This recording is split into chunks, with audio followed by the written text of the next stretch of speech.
But like, yeah, so the fact that minorities in general have the highest esports, you know, connectivity, they play more games than anybody else. It's like we should be represented, like Hispanics especially. Yeah. The like I don't know, like a lot. FC is probably one of the biggest sports games in the world, and yet there's no representation of esports in any way for Yeah. Hispanics. And I'm like, what is soccer without without that culture? I'm just Latino sorry. It's like Hispanic. it's the reason why it's the biggest game in the world, you know. But Madden's the biggest promoted game because look what it reflects, you know. Actualmente yo soy gerente general de una de las compañías de manufactura de computadoras más grandes del mundo. No voy a mencionar el nombre por aquello So, esto es adicional a Game Changers, también tienes tu trabajo, como uno dice, full time. Correcto. So, tienes la agenda llena como siempre. Y Estamos- by the way, tengo la incógnita aquí de cómo un maestro de historia pasa a ser productor de música y está relacionado entonces ahora con el gaming. Esta combinación me tiene intrigada. Gracias. Es mucho, primero, gloria a Papá Dios, ¿verdad? Eso es parte de testimonio de vida. Pero realmente agradezco y valoro mucho la experiencia, la versatilidad. Yo tengo mis dos hijos hoy que son gran parte de la razón por la cual he lanzado Game Changers Mobile Gaming Experience.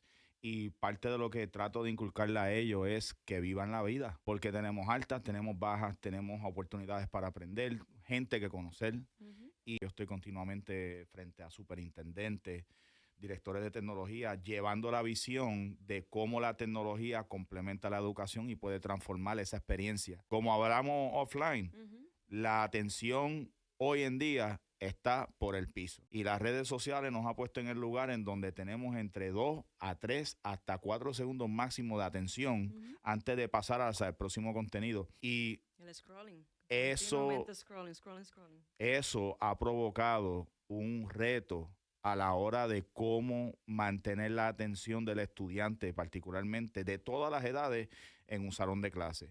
Yo estoy viendo cómo el concepto de videojuego está siendo, es un ancla para llamar la atención del estudiantado, pero también, Valerie, veo cómo se resiste muchas diferentes generaciones dentro de la comunidad. Todavía hay un estigma de personas que dicen videojuegos es una pérdida de tiempo. Tú no puedes aprender nada con un videojuego. Yo no voy a mandar a mi hijo o a mi hija a la escuela a jugar videojuegos todo el día porque eso es una pérdida de tiempo. Bueno, estoy de acuerdo si vamos a ser 100% extremistas, pero la verdad es que complementariamente hay estudios que indican que los videojuegos tienen y aportan en gran cantidad a esa experiencia educativa, sobre todo a las generaciones más jóvenes, porque es la manera en que ellos están aprendiendo, contrario a ti y a mí, que a lo mejor teníamos un libro y una libreta y Enciclopedia. cuidado en ese aspecto. Así que paro ahí, pero gracias por la oportunidad de presentarnos y eso es más o menos de donde venimos.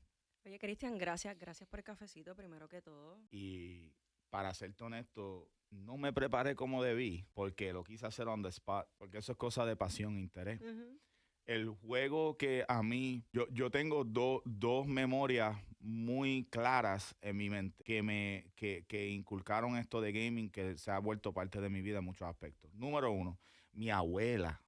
mi abuela, que en paz descanse, doña Ángela Rodríguez. Mi abuela trabajaba en Kmart de San Patricio Plaza en Guaynabo, Y te Puerto conseguía los Rico. juegos. Y ella era gerente de esa tienda de Kmart. Y yo recuerdo como yo tenía apenas, no sé, Kindle. Y ella compró la consola del NES, el Nintendo Entertainment System. Ujú. No se debe confundir con el Super NES. De eso voy a hablar posteriormente. Pero el NES es esa consola cuadrada Sí, era que un tenía el cuadrito. cassette cuadrado y nace, si te soy honesto, tengo recordatorios todavía de la consola Sega Atari que tenía mi papá, pero Ujú. realmente no interactué mucho con ella. El NES despertó eso y fue gracias a mi abuela. Varios años después, mi papá llega unas navidades con una caja negra así de grande del Super NES, que sería la consola nueva que siguió el NES, Ujú. donde nace el famoso Super Mario World y fue lo que verdaderamente revolucionó todo. Tú tienes a LeBron, tú tienes a Kobe, pero nadie puede sustituir a Jordan y entonces pues Super Mario World es como que ese Jordan en los Eso iconos es. del videojuego. Si me preguntas a mí, por lo menos. Definitivamente. So tell us a little bit about you in Next Pro Gamer. Yeah, so I am a serial entrepreneur. My original profession was accounting. I went to Accounting. Auburn. I went to Auburn. I played football. Got hurt and had to figure out life.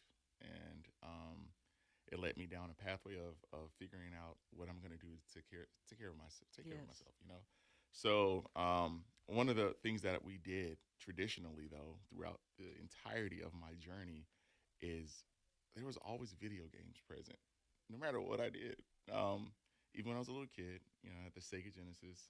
Then we had the Nintendos, and then the PlayStations, and so on and so forth. But one of the biggest pastimes, even while I was at Auburn, or even as an adult, was to disconnect and to enjoy myself. I play video games with friends, and so what became more prevalent during the pandemic was what I saw as a necessity. Hmm. We're all locked in; we can't go anywhere, and we all need an escape. Um, and so my interest started to peak about video games and how it helps people, in various different ways. And so one of the things that I did was I went to Vegas, I went to LA, I immersed myself in the culture.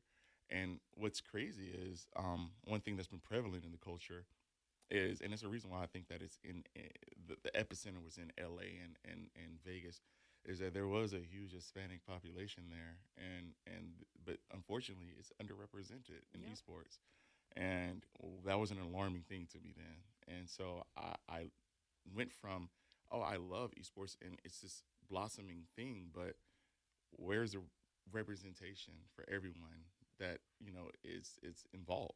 So then I started to dig a little deeper, and I was like, I have a solution for this, and that's where I began to formulate Next Pro Gamer.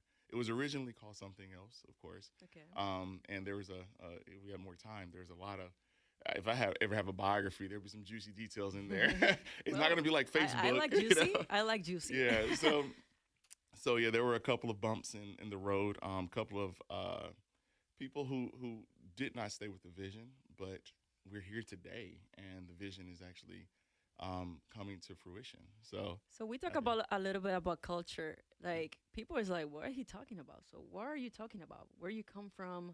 Yeah. So my background is I'm French, Cuban, and black. So and, I You have a have mix. a very mixed background. Hmm. Unfortunately, though, I was born in Alabama, so not a The lot of Spanish was like, representation of yeah. my cultural background. So the closest thing to any Latino or Hispanic representation in Alabama was everybody's Mexican, and it's it became synonymous. We didn't have Cubans, we didn't have Hmm. Puerto Ricans, we didn't have Colombians, we didn't have anything. It was just Mexican, and so there was not a lot of and unfortunately, because growing up in Alabama, there's still a little bit of racism there. Yeah.